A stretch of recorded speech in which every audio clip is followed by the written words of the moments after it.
Yo, what's up internet? My name is Anthony and the Raiders are 2-0 for the first time since 2002. The Raiders blew away the Jets, and let's go over the notes and observations.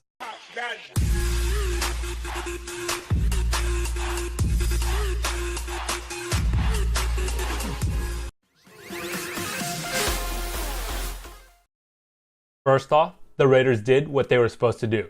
Come out and dominate. The game was a little close in the middle of the first half, then a turnover where Johnny Holton recovered really put the game away. That is how elite teams are supposed to play against lesser teams. This was an excellent win with the outcome never truly in doubt. It wasn't all positive though. The stupid penalties need to go away. I won't count the unnecessary roughness on Bruce Irvin though. That was a great play and nothing dirty about it. I'm talking about the dumb penalties. There are some offsides and some taunting. Those penalties are just plain stupid and there's no reason for that. In fairness, a lot of the penalties were ticky-tacky and got cleaned up on the second half.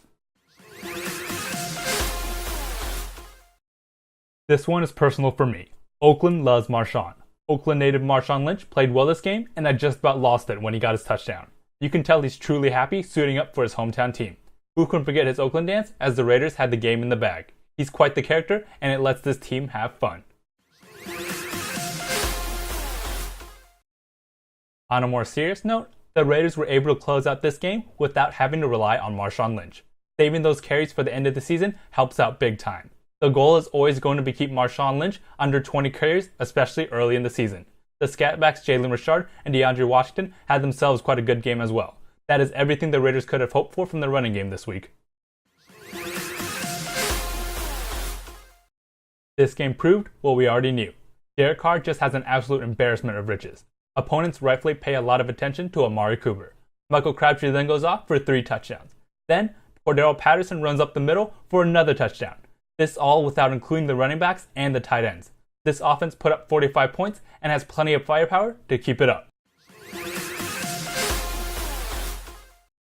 The Jets' defensive line has elite talent, and the Raiders' offensive line rendered them useless.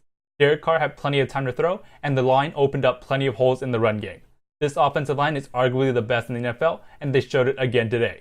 Donald Penn got his well-deserved extension, and Richard McKenzie was right in allocating so much cap space to the offensive line.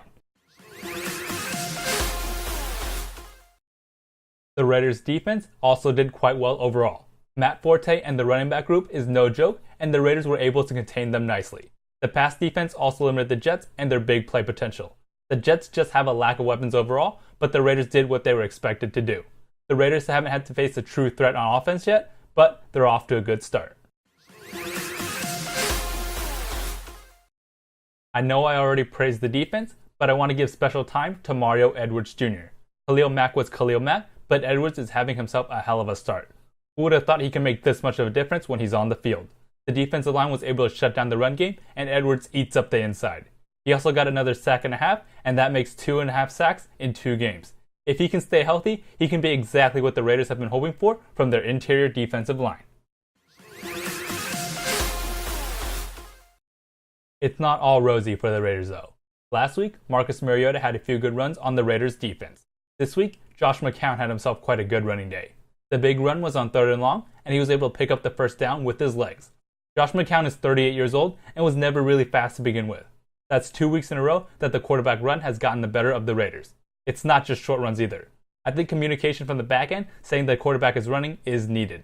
The secondary has communicated well so far, but they must add this to the things that they need to work on.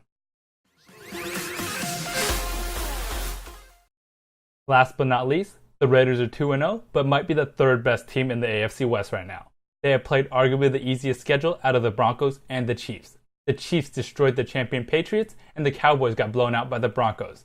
Hey, statistically, a 2-0 team has a 63% chance of making the playoffs, and you can only beat the teams that you face, and the Raiders did just that. Let's keep in mind, the last place Chargers are 2 made field goals away from possibly being 2-0 themselves. The AFC West is the most difficult division in the NFL, and this race is going to be fun to watch.